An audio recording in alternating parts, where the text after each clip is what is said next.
테이블 리더들을 위한 간단한 비디오를 만들어서 여러분께 드립니다. 첫날 강의의 주제는 하나님은 우리의 창조주이시다.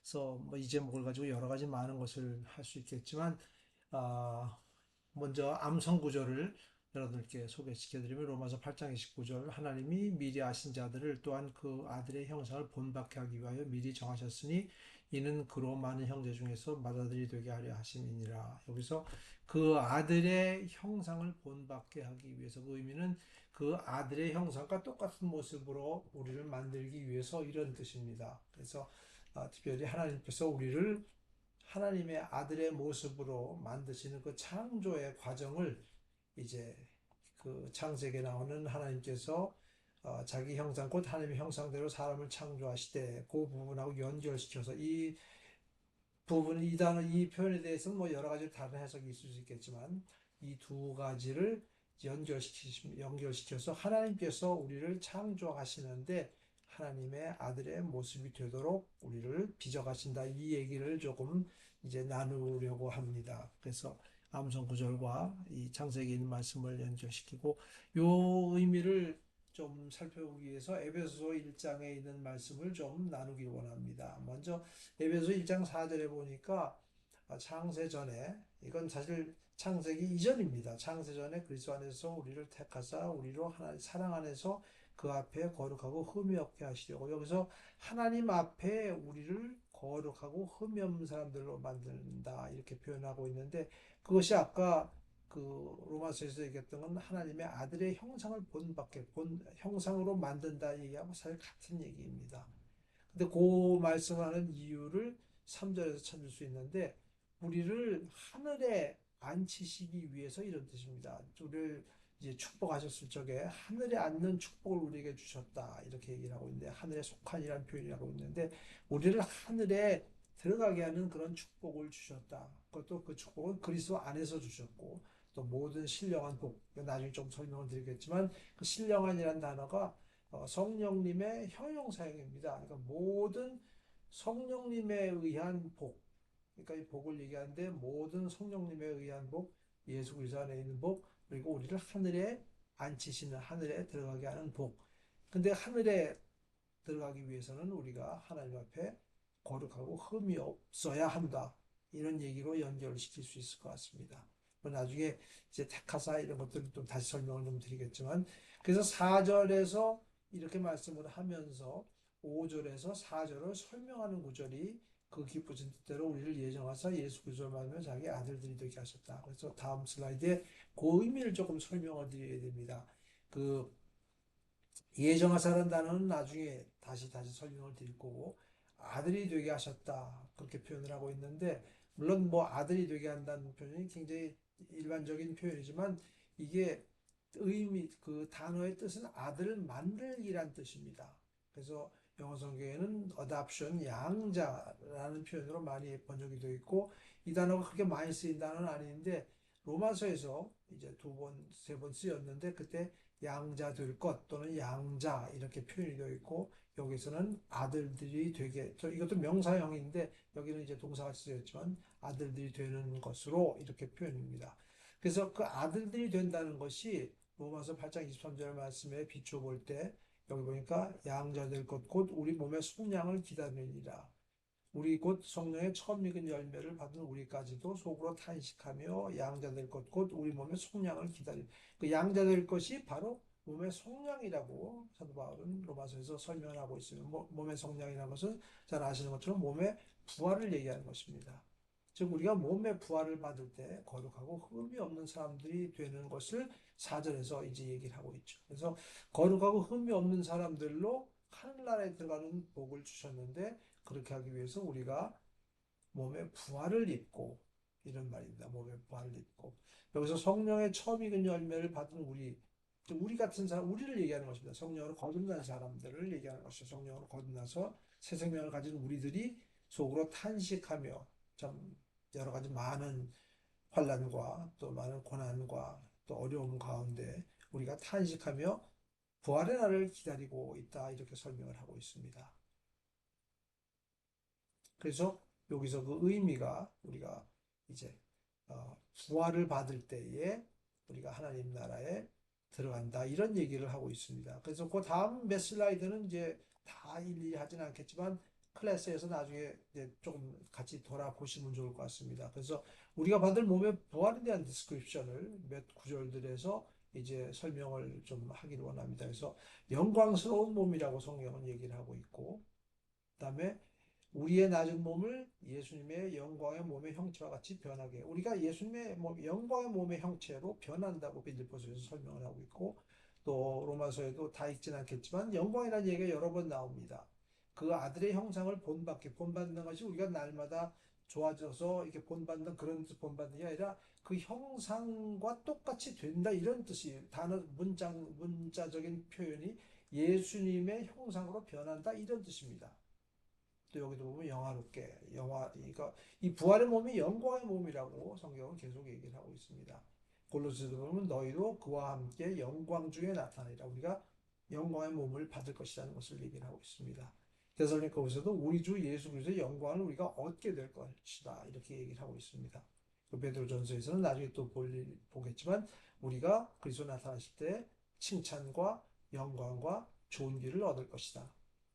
참 이 구절들을 이제 보면은 우리가 나중에 부활의 몸을 입을 때 우리가 어떠한 모습일 것인가에 대해서 잘 설명을 하고 있습니다. 그래서 이 구절들을 통해서 이제 다음 첫 번째 디스커션을 제가 한 15분도 채 안 되는 설명을 드리고 나면은 조별로 한 5분 내지 6분 정도 디스커션 하시고 이제 발표를 한 2, 3분 정도 하도록 하겠습니다. 그래서 부활의 모습이 어떤 모습일까에 대해서 구절들을 찾으면서 다시 한번 확인하시고, 그리고 우리가 무엇을 얻는다고 합니까? 베드로전서에 보면 칭찬과 영광과 존귀를 받는다고 얘기를 하고 있습니다. 그것들에 대해서 확인하는 그런 질문이면 좋을 것 같습니다. 그 다음에 성령의 처음 익은 열매를 받은 우리까지도 탄식하며 양도될 것을 곧 우리 몸의 속량을 기다린다 얘기를 하고 있는데, 그때 성령의 처음 익은 열매를 받은 우리, 그러니까 성령을 거듭난 우리, 그러니까 여기서 조금 힌트가 무엇인가 하면은 이런 어떤 의미에서는 성령의 두 번째 익은 열매가 우리 몸의 부활이라는 것을 이제 조금 이게 이제 암시하고 있는 그런 구절입니다. 그래서 우리가 기다리는 것은 몸의 부활을 기다리고, 그러니까 예수님의 모습처럼 변하는 그때를 기다리고 있습니다. 우리는 왜 탄식하며 기다릴까요? 로마서 좀 읽어보시면 의미가 확실한데, 사실 우리가 사는 세상에 많은 슬픔과 아픔과 어려움이 있는 것이 사실입니다. 그래서 많은 그러한 고통 중에 우리가 하늘나라를 탄식하며 바라보고, 또 그 로마서 좀 그 부분을 읽어보시면 많은 모든 피조물들이 우리와 함께 탄식하면서 하나님의 아들들이 나타날 때를, 즉 예수님이 다시 오셔서 모든 사람이 부활의 몸을 입을 그때를 기다린다고 얘기를 하고 있습니다. 그만큼 사는 게 녹록지 않고 하다는 것을 이제 의미하는 것이죠. 그래서 첫 번째 디스커션이고, 그 약간 발표가 끝난 후에 이제 제가 다시 한번 이제 에베소서로 연결을 시키려고 합니다. 에베소서 아까 그 본 것처럼 우리가 모든 몸의 부활을 입을 것이다, 이런 얘기를 했는데, 예정하다는 또 다음 슬라이드에서 설명을 하고, 6절에 보면 이는 그가 사랑하신 안에서 우리에게 거저 주시는 바 그의 은혜의 영광을 찬송하게 하려는 것이라. 요 구절이 사실 이제 본 문장을 찾아보면 이런 뜻입니다. 영어 성경하고 헬라 성경은 비슷하기 때문에 어순으로 우리가 이제 직역을 할 수 있는데, 한글하고는 문법 자체가 많이 다르기 때문에 어차피 직역을 해야 됩니다. 근데 이제 이 번역을 영어로 번역을 하면 into the praise of the glory of his grace. 정확하게 문자적으로 번역하면 이런 뜻입니다. 그러니까 그의 은혜의 영광의 칭찬 안으로 들어간다, 이런 뜻입니다. 그러니까 이 부분은 그냥 은혜를 수식하는 구절인데, 이 구조상 앞에 나와 있지만 보통 구절 영어 성경이랑 헬라 성경에는 뒷부분으로 되어 있는데, 이건 그냥 뒷부분이고, 그러니까 무슨 얘기인가 하면은 우리가 몸의 부활을 받을 때에 우리가 하나님의 은혜로 받는 영광으로 인해서 하나님 앞에 칭찬을 받을 것입니다, 이런 뜻입니다. 문자적으로 그냥 이걸 좀 더 테크니컬하게 따질 수도 있지만 그렇게 할 수 있는 성격의 클래스가 아니기 때문에 제가 그냥 의미를 드리면은 우리가 하나님의 은혜로 받는 영광으로 인해서 칭찬을 받을 것입니다, 이런 뜻입니다.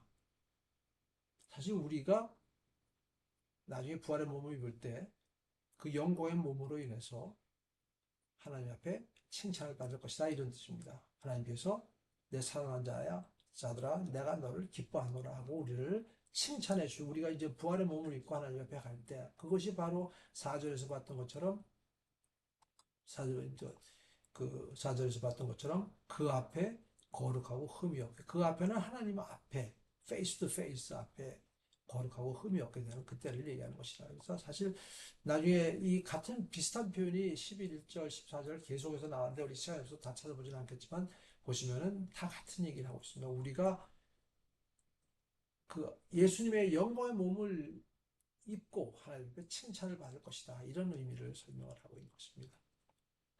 그 다음에 5절로 돌아오셔가지고 그 기쁘신 뜻대로 우리를 예정하사 그리스도로 말미암아 우리가 몸의 부활을 입을 것이고 되게 하셨으니 이렇게 표현하는데 그 예정하다는 표현이 미리 정하다는 표현입니다. 영어로 번역하면은 predestination이라고 번역하게 되지만 predetermine하는 것이 어떤 면에서 더 정확한 의미라고 생각할 수 있습니다. 그러니까 그 예정했다는 것이 이 사람을 예정해서 이 사람을 구원했다 이런 의미의 예정이 아니고 우리가 구원받은 예수 그리스도의 성령을 거듭난 사람들이 부활의 몸을 입는 것은 이미 정해졌다 이런 뜻입니다. 반드시 일어난다는 그런 뜻입니다. 그 이유는 성령께서 우리 안에 계셔서 그 부활의 보증이 되시기 때문에 사실 이렇게 언뜻 읽으면 의미가 확실하지 않지만 이게 참 의미가 굉장히 심장한 그런 표현입니다. 성령이 우리 안에 계심으로 우리가 반드시 몸의 부활을 하나님의 아들이 될 것이다. 이런 얘기를 하고 있습니다. 그래서 나중에 13절, 14절에 가서 이런 표현을 하고 있습니다. 너희가 진리의 말씀 곧 구원의 복음을 듣고 예수 그리스도의 복음을 듣고 그 안에서 또한 믿어서 약속의 성령으로 인치심을 받았으니 우리가 시일했다, 도장을 찍었다, 내 것이다 하고 하나님께 도장을 찍었다 했습니다. 그 성령님께서 바로 우리가 받을 기업에 우리가 받을 천국의 보증이 되셨다고 얘기를 하고 있습니다. 그 얻으신 것을 속량하시고 그 얻으신 것은 속량하시고 영광을 찬송하게 이 영광을 찬송하게 하는 이 표현도 어, 그, 그, 그 영광으로 영광의 찬송 그러니까 칭찬 안으로 이런 표현 그러니까 영광으로 해서 칭찬을 받을 것이다 이런 뜻입니다. 우리가 이만큼 고귀한 존재라 하는 것을 이 구절들을 통해서 우리가 알 수 있습니다. 우리의 겉사람은 날마다 후패하고 낡아지지만 우리의 속사람은 이렇게 귀하고 고귀한 존재라는 것을 성경은 우리에게 얘기를 하고 있습니다. 두 구절도 고린도 후서를 아시는 분들은 아시겠지만 고린도 후서는 앞부분에 모두 그 부활에 관한 얘기입니다. 그러면서 이제 부활 얘기를 4절에서 이 장막에 있는 우리가 짐진 것 같이 탄식하는 것은 이 육신을 얘기하는 것이 장막 벗고자 하면 오직 덧입고자 하니 우리가 부활의 몸을 덧입을 것인데 죽을 것이 이 육신이 생명의 부활의 몸에 삼킨 바 되게 하려 함이라 하면서 곧 이것을 우리에게 이루게 하시고 보증으로 성령을 우리에게 주시는 하나님. 즉 우리가 이 받을 몸의 부활을 위해서 보증으로 성령을 우리에게 주셨다고 성경은 얘기를 하고 있습니다. 앞에서는 우리의 기업의 보증이 되신 성령님이라 했는데 지금은 우리의 부활의 보증이 되신 성령님이라고 얘기를 하고 있습니다. 로마서 8장 11절 우리가 앞으로 계속 몇 번 보겠지만 예수를 죽은 자 가운데 살리신 이의 영이 즉 성령께서 우리 안에 거하시면 성령으로 거듭난 사람들 얘기하고 예수 그리스도를 죽은 자 가운데 살리시니까 하나님께서 너희 안에 거하시는 그의 영으로 말미암아 너희 죽은 몸도 살리시라. 여기서 문장을 이렇게 좀 장황하게 길게 쓴 이유가 예수 그리스도를 죽은 자 가운데 살리신 것처럼 우리도 우리 안에 계신 성령으로 말미암아 부활의 몸을 주실 것이다 이런 얘기입니다. 여기서도 보니까 성령으로 말미암아 우리가 부활의 몸을 입을 것이다. 하나님께서 우리에게 부활의 몸을 주실 것이다 이런 얘기를 하고 있습니다. 그러니까 처음부터 시작부터 마지막까지가 다 성령님께서 하셨다는 그런 얘기를 하고 있습니다. 그래서 성령이 부활의 몸에 부활의 보증이 되시다고 할 때 우리는 정말 너무너무 그 마음의 구원의 확신과 이제 하늘나라에 상속받을 것에 대한 확신 우리가 기업의 보증이 되셔야 되는 이유는 만약에 그렇지 않다 그러면 아무도 그 구원을 완성할 때까지 이룰 사람이 없기 때문에 우리가 그것을 끌고 가야 된다면 있을 수도 없는 일이지만 하나님께서 시작하셨고 하나님께서 마치시는 그런 뜻이 되겠죠. 우리가 부활의 몸을 믿고 하나님께 설 때 하나님께서 우리를 칭찬해 주신다고 말씀합니다. 이 사실은 우리가 이 땅에 사는 삶 가운데 무엇을 말이죠?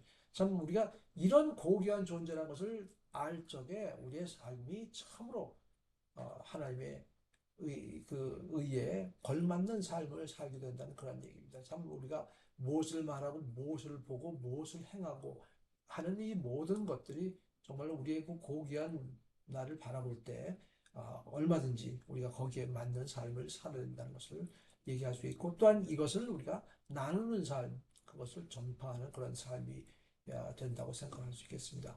예수님으로 맏아들이 되게 하려 하심이라 8장 29절 말씀이 있었는데, 그거는 암송 구절이죠. 그거는 그가 맏아들이 되신 것처럼 우리도 하나님의 아들 형상, 그러니까 우리 하나님의 아들, 즉 우리가 부활의 몸을 입을 것이다 하는 그러한 얘기를 하고 있는 것입니다. 그래서 조별 토의가 뭐 질문들이 여러 가지 있었지만 그 중에서 고르셔가지고 같이 얘기를 나누시고 잠깐 나누시면 좋을 것 같습니다. 그리고 마지막 슬라이드는 이제 어떤 면에서 다음 과를 조금 예비하는 것인데, 아까 읽었던 부분에 하늘에 속한 복하고 또 모든 신령한 복, 그때 제가 말씀드리기를 그 신령한이라는 단어는 성령님에 의한, 성령님의 형용사형입니다. 그러니까 모든 이런 일이 성령님에 의한 복이다. 이렇게 설명을 하고, 얘기를 하고 있습니다. 그러니까 신령한 하면 우리가 자꾸 뭐 여러 가지 생각을 하지만 여기서 문자 그대로 성령님에 의한 복, 즉 그리스도께서 우리를 위해 성령의 피를 흘려주셔서 다 이루어 놓으셨는데 성령님께서 이 모든 것을 우리 안에서 이루시는 분이다. 이런 얘기를 이제 우리가 할 수 있을 것 같습니다. 그래서 이 부분이 이제 2과에서 우리가 다룰 부분입니다. 그래서 1과는 이렇게 마치도록 하겠습니다.